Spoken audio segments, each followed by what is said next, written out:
అండి, అందరికీ నమస్కారం. గౌతమిపుత్ర శాతకర్ణి ఈ సినిమా పేరులోనే ఒక పవర్, ఒక పౌరుషం ఉంది. అందుకే ఈ సినిమాని చేస్తున్నారు బాలయ్య బాబు గారు.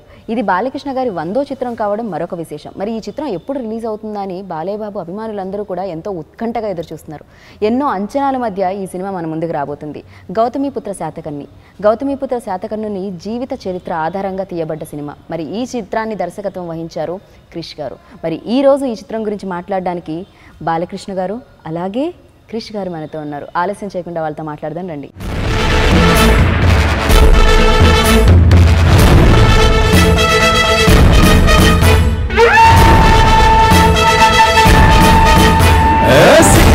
లంఘించను బాలుడు పేరు శాతకర్ణి, సవారి చేసను పేరు శాతకర్ణి. నమస్తే అండి. నమస్తే అండి. మేము చాలా చాలా హ్యాపీగా ఉన్నాం. ఫస్ట్ ఆఫ్ ఆల్ కంగ్రాచులేషన్స్ అండి. ఎందుకంటే సూపర్ డూపర్ హిట్ అయిపోయింది ఆల్రెడీ. ఎందుకంటే మా ముందుకి సినిమా రాకపోయినా మాకు అర్థమైపోయింది ఇది సూపర్ డూపర్ హిట్ అని. So thank you so much. First of all thank you so much అండి మీకు. ఎందుకంటే మేము బాబు గారిని ఎలా అయితే చూడాలనుకుంటున్నామో అలా చూపించారు. మాకు గౌతమిపుత్ర శాతకర్ణి ఎలా ఉంటారో తెలియదు, కానీ ఉంటే ఇలానే ఉంటారు అని అనిపించింది నాకు.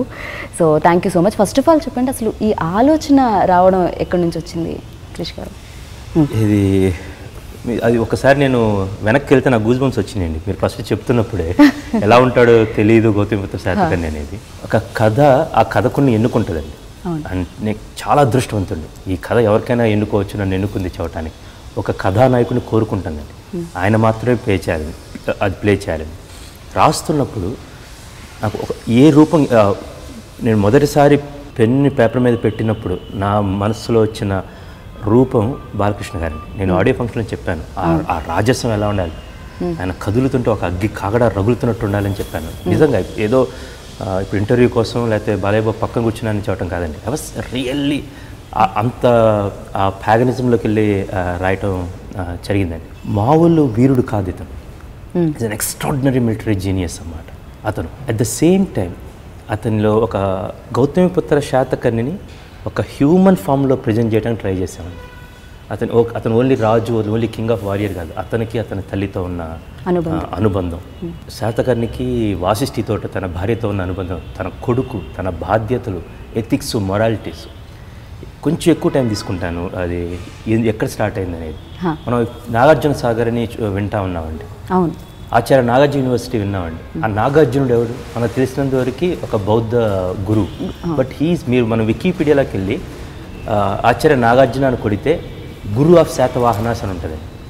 ఆయన మన చాణక్య చంద్రగుప్తులాగా ఆయన గౌతమిపుత్ర యజ్ఞశ్రీ శాతకర్ణి అని, అది సెకండ్ ఏడీలో మన గౌతమిపుత్ర శాతకర్ణి తర్వాత కొన్ని తరాల తర్వాత రాజు. అవును, ఆయనకి అనేకమైన లేఖలు రాశారండి. సుహుల్ లేఖ అంటారు వాటిని అన్నమాట. ఆచార్య నాగార్జునుడు ఎక్స్ట్రాడినరీ. అప్పుడులో ఎథిక్స్ ఏంటి, మోరల్స్ ఏంటి, ఎలా గైడ్ చేయాలి, ఎలా పరిపాలించాలనేది అదంతా మన దగ్గర ఉంది, కానీ మనం ఎప్పుడు అటువైపు దృష్టి పెట్టలేదండి. గమ్మత్ ఏంటంటే ఆచార్య నాగార్జున యూనివర్సిటీలో ఒక జర్నలిజం మ్యాగజైన్ ఉంటుందండి, దాని పేరు కూడా సుహుల్ లేఖ అని. కానీ ఎంతమంది అసలు ఏం జరిగిందనేది అది మా దగ్గర ఉందండి. అది ఫస్ట్ అది ఆ పుస్తకం కావాల్సి వచ్చినప్పుడు మాకు తెనాలి నుంచి ఒక స్నేహితుడు సాయిమాధవ్ బుర్రా గారికి వస్తే నేను బాలయ్య బాబుకి ఇవ్వటం జరిగిందన్నమాట. It's rare book. అన్నీ మన పక్కనే ఉన్నాయండి, కానీ మనం చూడలేదు. చిన్నప్పుడు మా తాతయ్య గారు జాలముడి రమణయ్య గారు గుంటూరులో పోలీస్ ఆఫీసర్గా ఉండేవారు. మేము అమరావతిలో వెళ్తున్నప్పుడు ఎవరో ఒక మహానుభావుడు అండి, ఎక్కడున్నారో ఆయన, కానీ ఆయన ఎవరో నాకు కథగా చెప్పారన్నమాట. ఇక్కడి నుంచి ఏలారా, అమరావతి అనేది ఒకప్పుడు గొప్ప రాజధాని, దాని తర్వాత ఇక్కడ ధరణికోటలో వాసిరెడ్డి గారు ఆ జమీందార్, ఆ క్రోనాలజికల్లీ ఆయన చెప్పారండి. లేలగా తెలుసు, అప్పటికి మీకు లేదు, ఈ ఆలోచనే లేదు, కథగా తెలుసు అంతే. అంతే కథగా 2011లో స్టార్ట్ అయింది. 11-12లో కృష్ణశాస్త్రి గారు, పరబ్రహ్మ శాస్త్రి గారు వాళ్ళు ఈ నాణ్యాలని ఎస్కవేట్ మన కోటిలింగాల కరీంనగర్లో కొండాపూర్, అవును అక్కడ, అవును సార్, ఇప్పుడు ప్రస్తుత తెలంగాణ మన కరీంనగర్లో ఉందమ్మా. ఆ కాయిన్స్ వచ్చినప్పుడు this the first time I started Satavahana coinage అనేది ఒక చిన్న టైప్ చేస్తే అప్పుడు లాట్ ఆఫ్ ఇన్ఫర్మేషన్ అండి, చాలా ఇన్ఫర్మేషన్ ఉంది. ఇప్పుడు నేను చెప్తే మన ఇంటర్వ్యూ సరిపోదు, ఎందుకంటే సంవత్సరంన్నర ఒక ఐన్స్టీన్ ఒక రిలేటివ్ థియరీని ఎలా అనుకుంటాడో, లేకపోతే ఒక హిస్టారియన్స్ ఎలా అంటాడో కొన్ని వందల ఈక్వేషన్స్ వేసుకొని ఇది రీసెర్చ్ చేసుకొని ఆ కథను రాస్తున్నప్పుడు ప్రతిసారి ఒకే హీరో కదిలేవాడండి. ఈయన కోసం మాత్రమే 100వ చిత్రం కావటం అనేది నా అదృష్టము. ఇది ఇట్స్ గాడ్స్ బ్లెస్సింగ్ బేసికల్లీ. ఆయన కనుక ఈ సినిమా గౌతమిపుత్ర శాతకర్ణిని తర్వాత చేద్దామంటే ఆ తర్వాత 5 ఏళ్ళైనా 10 ఏళ్ళైనా 20 ఏళ్ళైనా నాగేవాడిని. ఆయన చేసిన రోజు చేస్తుండేవాడిని. There is no other man who can do that actually. ఈ సినిమా రిలీజ్ అయిన తర్వాత మీకు చెప్తారు. విశ్రాంతి లేదు, విరామం లేదు.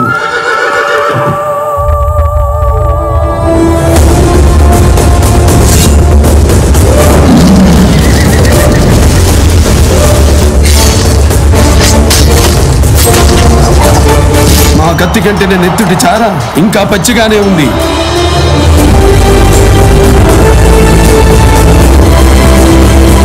సమయం లేదు మిత్రమా, శరణమా రణమా. ఈ కథ నాన్నగారు కూడా చేద్దాం అనుకున్నారు అట. ఆ విషయం మీకు ముందు తెలియదని నేను విన్నాను, ఆ తర్వాత తెలిసింది. అసలు ఏమిటండి కోఇన్సిడెన్స్? అంత కాకతాళీయంగా యాదృచ్ఛికంగా జరిగింది ఇదంతా. నేను కూడా ఇక 100వ సినిమా ఎటువంటి సినిమా చేయాలి అన్న ఒక క్లిష్ట పరిస్థితుల్లో ఉన్నప్పుడు, సతమతం అవుతున్నప్పుడు, నాలో నేను ఒక కాన్ఫ్లిక్ట్ జరుగుతున్నప్పుడు, అంతర్యుద్ధం జరుగుతున్నప్పుడు ఎన్నో కథలు వినడం జరిగినాయి. కొన్ని నచ్చలేదు, కొన్ని ఏమో నా 100వ చిత్రం స్థాయికి అనిపించలేదు. సరే ఒక్క కథ నేనే అనుకుని ఏదో చేసుకుంటున్నాను. ఆ రైతు అని అప్పుడు అనుకుని కృష్ణవంశీ గారి డైరెక్షన్లో అనుకుని జరుగుతూ ఉండింది. సడన్గా కవర్ పెట్టారు ఆయన నన్ను కలవాలని. అంతకుముందు పరిచయం కూడా ఎప్పుడన్నా ఫంక్షన్స్లో అది కలవడం అంత ఇది కూడా లేదు మాకు, అటాచ్మెంట్ కానీ ఎటువంటి. సరే ఇట్లా చెప్పారు, ఒక ఎవరి ద్వారా అయితే కబురు పంపారో అట్లా ఒక అద్భుతమైన సబ్జెక్టు అనుకుంటున్నాను, వచ్చి డిస్కస్ చేస్తాను. సరే అన్నాను. ఆయన రావడం జరిగింది, కలిశారు,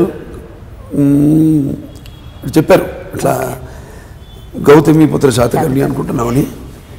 మరి కథగా కంటే కూడా ఆయన ఉన్న ఎంతూసియాజం రాగానే చెప్పడం, ఇంకోటేమో ఒక తెలియని ఒక వీరుని గాథ. చల్లని సముద్రం దాగిన బడబలంతో ఆ నల్లని ఆకాశంలో కానరాని భాస్కరులు అందరూ అంటారు అన్నారు మహాకవి దాశరథి గారు. సరే అలాగే ఇది బాగుంది. ఒక ఏమో అంత అంటే ఎట్టాటి కట్టె కొట్టే తెచ్చే అలాగా అయిపోయింది మొత్తం. అంతే, ఎక్కువసేపు కలవలో ఒక 10 నిమిషాలు అనుకుంటా ఫస్ట్ మీటింగ్. అంతే, అంటే సినిమా ఎంత చెప్పడం కూడా ఎస్ చేస్తున్నాం ఈ సినిమా అన్నాను. అంతే అంతే అయిపోయింది. అలాగే అసలు షూటింగ్ కూడా ఇప్పుడు అయిపోయి సినిమా విడుదల రేపు 12 విడుదల అవుతుందంటే కూడా డ్రీమ్ కమ్ ట్రూ. అప్పుడు అయిపోయింది సినిమా. అనగా మొన్న మేము అంటే మొరొక వెళ్ళినట్టో లేకపోతే జార్జియాలో షూట్ చేసి ఇన్ని లొకేషన్స్లో చేసాం. అలాగే మధ్యప్రదేశ్ మహేశ్వర్లో షూటింగ్ చేసాం. ఆల్మోస్ట్ 4 రోజులు షూటింగ్ చేసాం అక్కడ. సరే అంతా ఒక కళలాగా అయిపోయింది మొత్తం. సో ఇంత తొందరగా సినిమా, ఇంత పెద్ద చిత్రం ఇంత తొందరగా అవ్వడం. అండ్ ఏదైతే నాకు తెలియదు ముందు ఈ చిత్రం నాన్నగారు చేయాలనుకున్నారని, తర్వాత మా కొమ్మని అంతా బయట పెట్టారు. ప్రదీప్ గారిని ఒక ఆయన, అలాగే ప్రసాద్ గారిని. సో ఇది ఎలా జరిగింది అంటే ముందు అంటే ముందు ఆయన అనుకున్నారని నాకు తెలుసు. ఆయన అనుకున్నారు కాబట్టి చేశాను అనుకోవడం, అది ఒక తండ్రిగా ఆయన అనుకున్నారు, నేను చేస్తున్నాను ఆ అది వేరు, ఆ ప్రేరణ వేరు. ఇది అలా కాకుండా అంతా ఈయనొచ్చి చెప్పడం, అడగడం, ఆ సినిమా చేయాలనుకుంటున్నాను అనడం, నేను అలాగే అనడం, తర్వాత నాకు తెలియడం నాన్నగారి సినిమా చేద్దాం అనుకున్నారని. బ్లెస్సింగ్ అండి. I started believing more. అంతకుముందు నేను నమ్మకాలు ఉండేవి, బట్ ఇది ఒక ముహూర్త బలం కావచ్చు, వాట్స్ గాడ్స్ బ్లెస్సింగ్ అనేది ఈ సినిమాలో నిన్నగాక మొన్న అక్కడ నేను కథ చెప్పినట్టుందండి. Extraordinary journey actually, one of the great years in my life. అంటే అంటారు పరహితము చేయవాడేవాడు పరహితముడగు భూత పంచకముకు, పరహితమే పరమ ధర్మము, పరహితములకు ఎదురు లేదు సర్వేందు ముఖ్య అని. అలాగే అన్ని మొత్తం ఈ సినిమాకి ఒకటి కాదు, పరహితము చేయనప్పుడు పరహితముడగు భూత పంచకముకు. భూత అంటే పంచభూతాలని, అలాగే అందరు బ్లెస్సింగ్స్, పంచభూతాలు అయితే, అష్టదిక్కులు అయితేనేమి, శాతకర్ణి అయితేనేమి, గౌతమి బాలశ్రీ గారు అయితేనేమి, వాళ్ళందరూ కూడా వాళ్ళు ఎందుకంటే చారిత్రాత్మకంగా వాళ్ళ గురించి మనకు తెలిసింది చాలా తక్కువ. ఎందుకంటే అప్పటికి స్టోరీస్ రావడం, హిస్టరీని వాడు క్రోడీకరించడం, అదంతా అప్పటికి ఇంకా మొదలు కాల క్రీస్తు శకం, తర్వాత ఇమ్మీడియట్ ఫస్ట్ సెంచరీ మనకి. సో అప్పటికి ఇంకా హిస్టోరియన్స్ రావడం అదంతా లేదు. కాబట్టి వాళ్ళు కూడా వాళ్ళు ఆవిష్కరించదలుచుకున్నారు. సమయం వచ్చింది ఏంటో అంత అందరి ప్రకృతి కూడా సహకరించి మాకు షూటింగ్ అద్భుతంగా నిరాటంకంగా నిరామంగా ఎటువంటి అడ్డంకులు లేకుండా. అండ్ ఫ్యాన్స్ అభిమానం కూడా, ఎందుకంటే మీ 100వ చిత్రం ఇలాంటి చిత్రం అయి ఉండాలి. ఎందుకంటే నేను ఎప్పుడు అంటాను, మళ్ళీ నేను ఒక యువరత్నంగా పిలువబడుతున్నా, లేకపోతే ఒక నరసింహంగా పిలువబడుతున్నా, అదంతా మా అమ్మగారి ఆశల చలువ, మా నాన్నగారి ఆశీస్సుల చలువ, నా అభిమానుల చలువ అని ఇప్పుడు అంటుంటాను. ఇప్పటికీ ఉనికి నిలుపుకున్నాం, ఇక ఉనికి చాటుకుందాం. నూతన నిర్మాణమైన భారత రాజ్యాన్ని పరదేశం నేతృత్వంతో ప్రక్షాళన చేద్దాం. దొరికిన వాడిని తురుముదాం, దొరకని వాడిని తరుముదాం.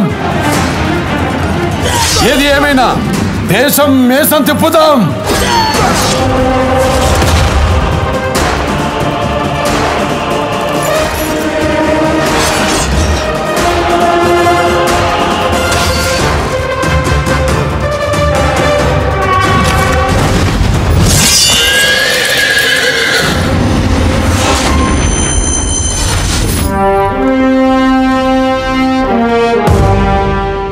క్రిష్ గారు ఈ సబ్జెక్ట్ తీసుకొని, అంటే ఈ పాయింట్ తీసుకొని మీ దగ్గరికి వచ్చినప్పుడు అంత దృఢంగా ఎలా నమ్మారు మీరు? ఇంతకుముందు ఆయన అలాంటి సినిమాలు చేయలేదు, మీ 100వ చిత్ర బాధ్యత ఆయనకి ఇచ్చారు మీరు. సో అంత నమ్మకం ఎలా కలిగింది, ఎలా కలిగించారు ఆయన ఆ 10 నిమిషాల్లో? చెప్తారండి. ముందుగా మన ప్రొడ్యూసర్స్ మెచ్చుకోవాలి మనం దానికి. అందులో ఆయన నాన్నగారు కూడా ఉన్నారు, one of the producers Saibaba గారు జాగరు. ఇప్పుడు ఏంటంటే ఆయన చేసిన 5 సినిమాలు ఇంతకుముందు, ఇది కాకుండా 5 సినిమాలు, సినిమాకి సంబంధం లేదు. ఒక సినిమా నాకు మొదటి నుంచి కూడా కొంచెం అంటే బాగా నాకు సినిమా తప్ప వేరే ప్రపంచం తెలియదు. సరే తర్వాత ఎమ్మెల్యే అయిన తర్వాత అది వేరు. బట్ మాకు ఇప్పుడు నేను నిద్రపోతున్న కలగలేని సినిమా గురించే, ఇంట్లో ఉన్నా కూడా ఎప్పుడైనా మంచి సినిమాలు చూడడం. అలాగే నాకు స్టీఫెన్ స్పీల్బర్గ్ ఒకడు మా ఫేవరెట్ డైరెక్టర్. అంటే సినిమా సంబంధం లేకుండా ఒక ఆవిడ తీశాడు, ఫిక్షన్ తీశాడు, జురాసిక్ పార్క్ అని తీశాడు, ఈటీఎన్ తీశాడు, అలాగే అదేది వరల్డ్ వార్ షిండ్లర్స్ లిస్ట్ దానికి, అలా ఒక్కొక్క సినిమాకి సంబంధం లేకుండా ఎన్నో సినిమాలు చేయడం జరిగింది. ఆయన కూడా అలాగే ఒక సినిమాకి సంబంధం లేకుండా చేయడం. నేను నిజంగా చెప్పాలి, నేను అన్ని సినిమాలు చూడలేదు. ఒక ఆశ కంచె దానికి ముందు వేదం అతడు చూడటం జరిగింది. సరే ఆయన వచ్చి ఏమో అందులో తప్పనుంది. ఇప్పుడు ఇన్ని సినిమాలు ఒకదానికొకటి సంబంధం లేకుండా ఆయన ఇన్ని సినిమాలు చేశారు. మరి వాళ్ళ ఒక ధైర్యం చేసి తీసే ఒక డైరెక్టరు ఈ సినిమాకి ముఖ్యంగా తెలియని కథ, నేను చెప్పాను ఇంతకుముందు, ఎవరికి తెలియని కదా. ఇంకోటేమో ఒక డిఫరెంట్ నిర్మాతలు ఉన్నారు.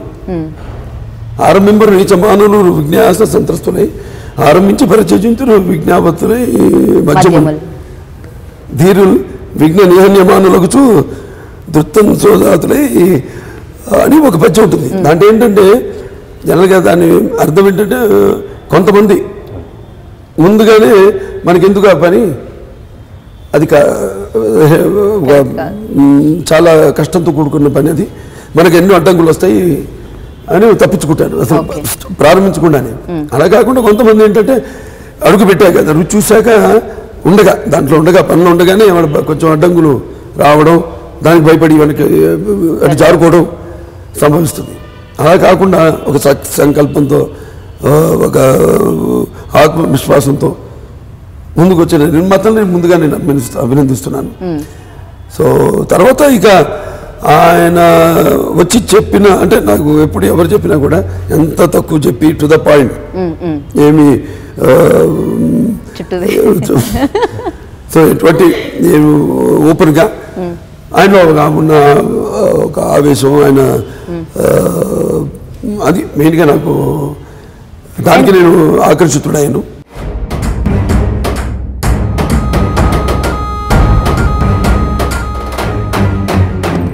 గణ గణ గణ గణ గుండెలలో జే గంటలు మోగెను రక్కసి మూకలు ముక్కలు ముక్కలయేలా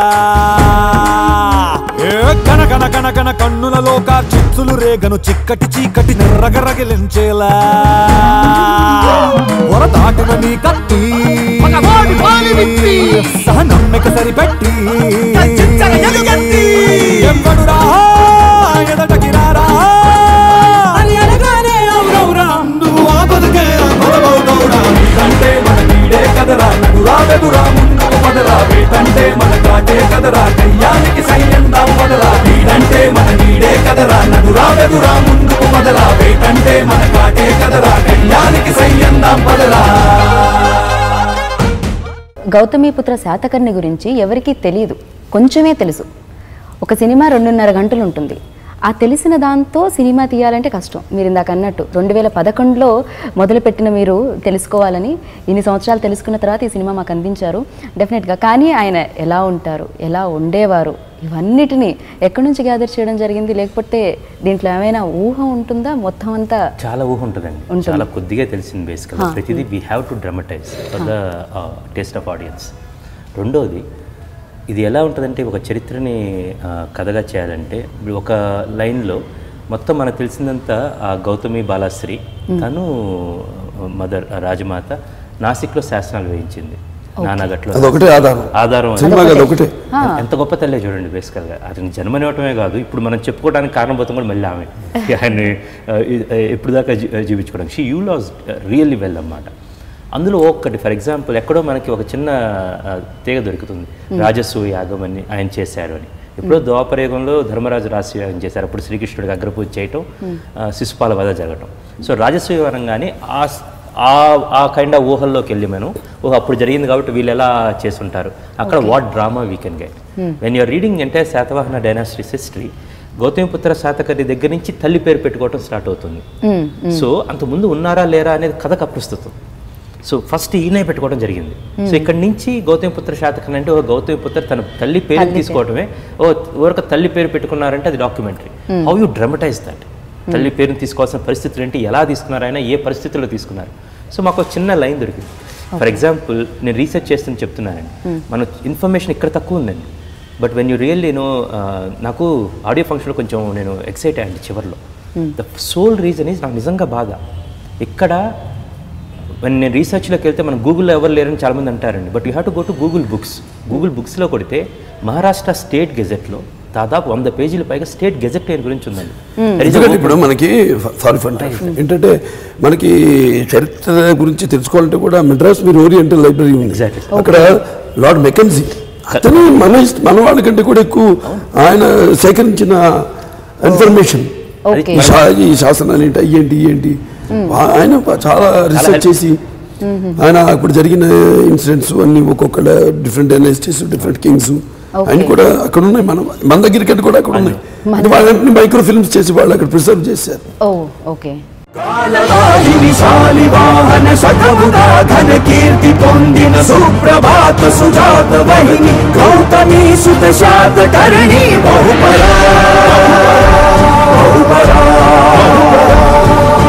అక్షల కాళరాత్రిలోన కాంతిక రాజసూయాత్మరమునే జరిపెరా,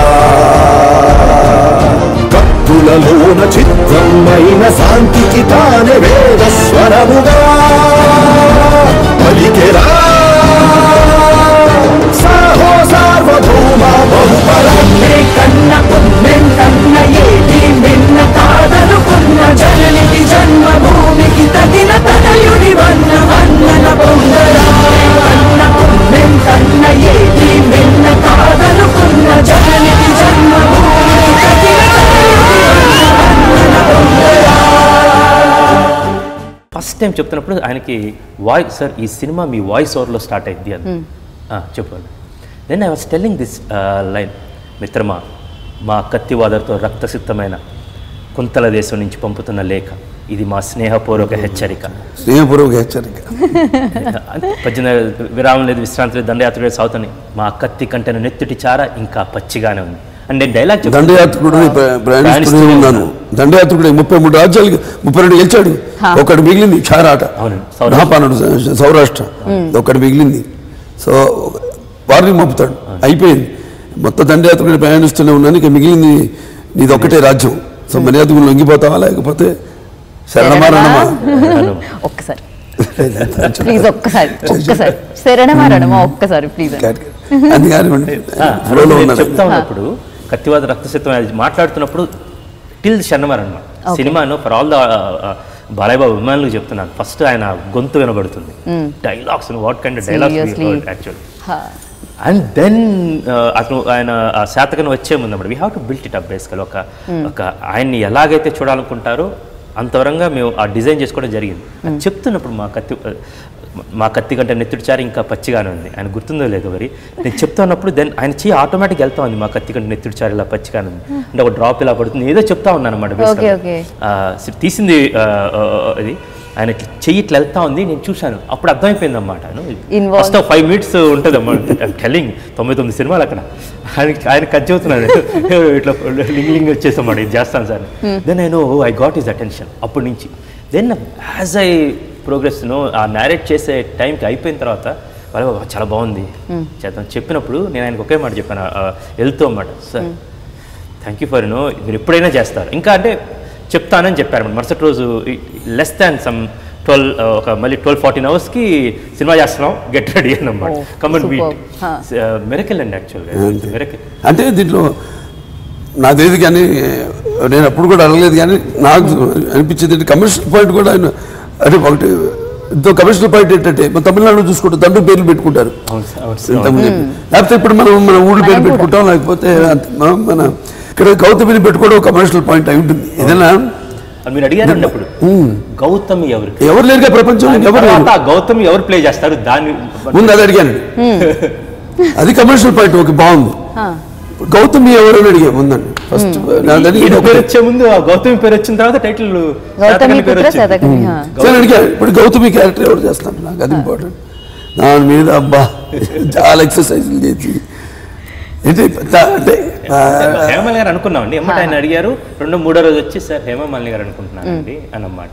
చాలా బాగుంటుంది క్రిష్, దొరికితే అప్పుడు ఆ నిండుతనం వచ్చింది అన్నారు, ఎగ్జాక్ట్ వర్డ్ వాడారు అన్నమాట. దొరికితే కాదు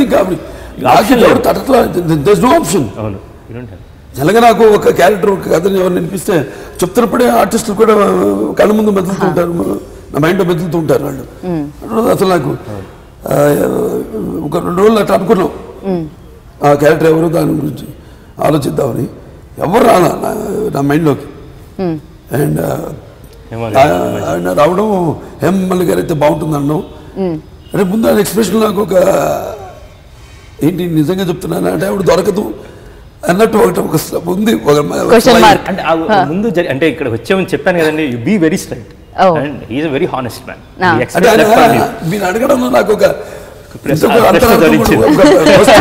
ఆవిడ దొరకదు అన్నట్టు కూడా చెప్పి కూడా తెలిసింది, కనిపించింది నాకు అందులో. కమానికి అనుకున్నాను కదా, కరెక్ట్ పర్ఫెక్ట్ ఆవిడ. ఇక నాకు మైండ్లో ఎవరు మెదలలేదు 2-3 రోజులు, ఎవరు రాలన్నమ్మా నా మస్తిష్కంలో కూడా. వీల్ ట్రై చేద్దాం, ఇంకా ట్రై అని అంటే నా దృష్టిలో ఆవిడ లేకపోతే సినిమా లేదు డెఫినెట్గా. ఇంకా ట్రై చేసినా ఎవరు లేదు అంటే బట్ ఆవిడ దొరికింది కదా, అంతా చెప్పాక సినిమా చిత్రానికి అంత విచిత్రంగా. At the same time Vasishthi అండి, శ్రియా టు సీ ఇప్పుడు దాకా చూసిన శ్రియా ఒక ఎత్తు, అంటే వీళ్ళిద్దరి మధ్య హేమమాలిని గారు తన అత్తగారు గౌతమి, శాతకర్ణిగా బాలకృష్ణ గారు, వీళ్ళిద్దరి మధ్య ఉండే ఒక లేత ఒక వాసిష్ఠి అన్నమాట. అటు భర్తతోటి అత్తతోటి రాజ్యం పిల్లలు, ఎక్స్ట్రాడినరీ పర్ఫార్మెన్స్ అండి. సంథింగ్ అది పూనింది అంతే. మీరు కడుపును మూసింది మనిషిని కాదు, మారణ హోమాన్ని, మహాయుద్ధాన్ని.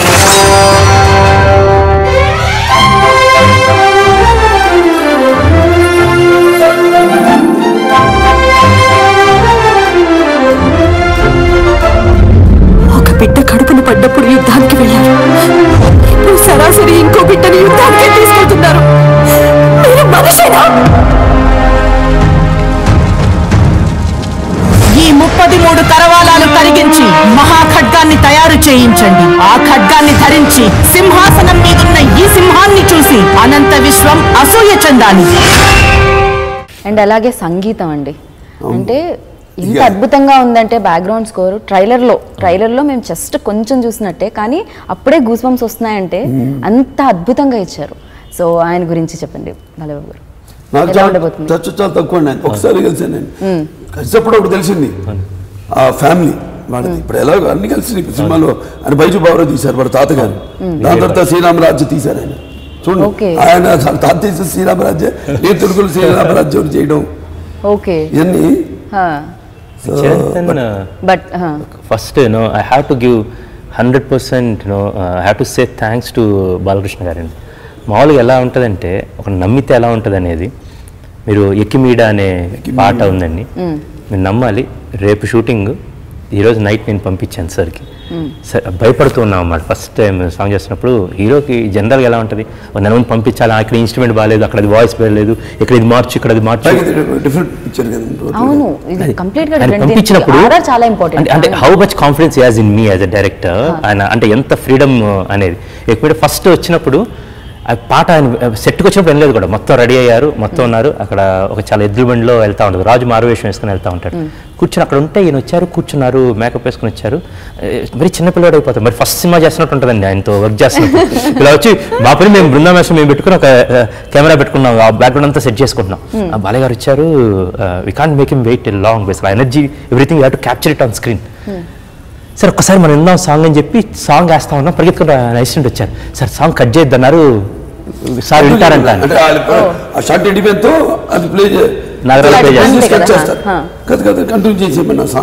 అంటే వెళ్ళి నేను మొత్తం పాట అయిపోయిన తర్వాత నేను కొంచెం కంగారు పడ్డాను. అమ్మాయి great, that big star, super star. ఆయన వెళ్ళి సెట్లోకి వచ్చి పాట అంటాం ఏంటండి, బేసికల్గా వెళ్ళాను. ఎందుకంటే నాకు తప్పు, నేను చాలా లేట్గా రాత్రి పంపించాను.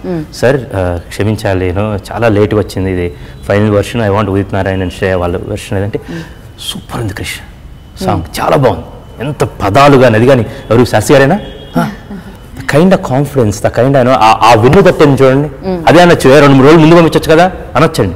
దాన్ని వచ్చి నా లిరిక్ పేపర్ పంపించాం అని, దెన్ లిరిక్ పేపర్ మొత్తం చూసుకొని ఎక్కిమీడ ఏం వాడారు. ఎక్కిమీడ అంటే పాత రోజుల్లో అండి, మహారాజా రాజా అని అర్థం అన్నమాట.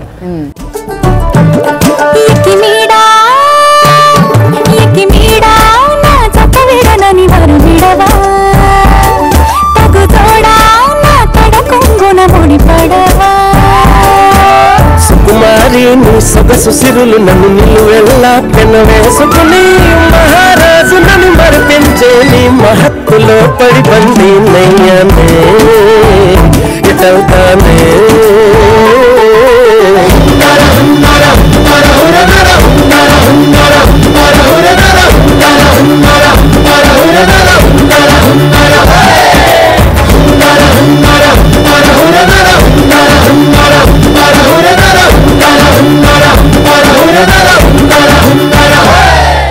మీ ఆలోచనలన్నీ కార్యరూపం దాల్చి నిజంగా చక్కగా మా ముందుకు రావాలని మనస్ఫూర్తిగా కోరుకుంటున్నాను.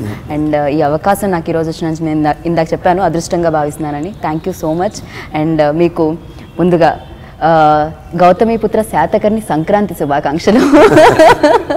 సో మాకు సంక్రాంతి ఇలా వచ్చింది కాబట్టి పండగ, 2 పండగలు, ఇదైతే గౌతమిపుత్ర శాతకర్ణి ఒకటి, సంక్రాంతి ఒకటి, అండ్ అందులో ఉగాది కూడా చూడబోతున్నాం కాబట్టి సో మీకు కూడా సంక్రాంతి శుభాకాంక్షలు. So thank you so much. మా చైత్ర యాత్రను గౌరవించి, మా ఏలుబడిని అంగీకరించి, మీ వీర ఖడ్గాన్ని మా రాయబారికి స్వాధీనం చేసి మాకు సామంతులవుతారని ఆశిస్తున్నాము. సమయం లేదు మిత్రమా, శరణమా రణమా. మీరు కడుపున మూసింది మనిషిని కాదు, మారణ హోమాన్ని, మహాయుద్ధాన్ని.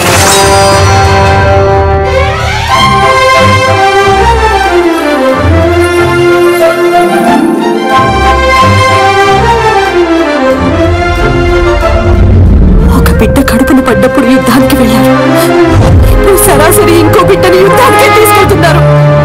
మీరు మనిషినా? ఈ 33 కరవాలాలు కరిగించి మహాఖడ్గాన్ని తయారు చేయించండి. ఆ ఖడ్గాన్ని ధరించి సింహాసనం మీదున్న ఈ సింహాన్ని చూసి అనంత విశ్వం అసూయ చెందాలి.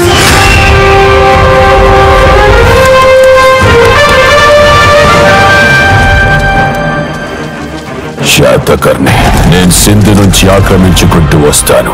అలెగ్జాండర్ కోలవి కాని అఖండ భరత ఖండం నా సొంతమవుతుంది. ఇప్పటికి ఉనికి నిలుపుకున్నాం, ఇక ఉనికి చాటుకుందాం. నూతన నిర్మాణమైన భారత రాజ్యాన్ని పరదేశం నేతృత్వంతో ప్రక్షాళన చేద్దాం. దొరికిన వాణ్ణి తురుముదాం, దొరకని వాణ్ణి తరుముదాం. ఏది ఏమైనా దేశం మేసం తిప్పుదాం.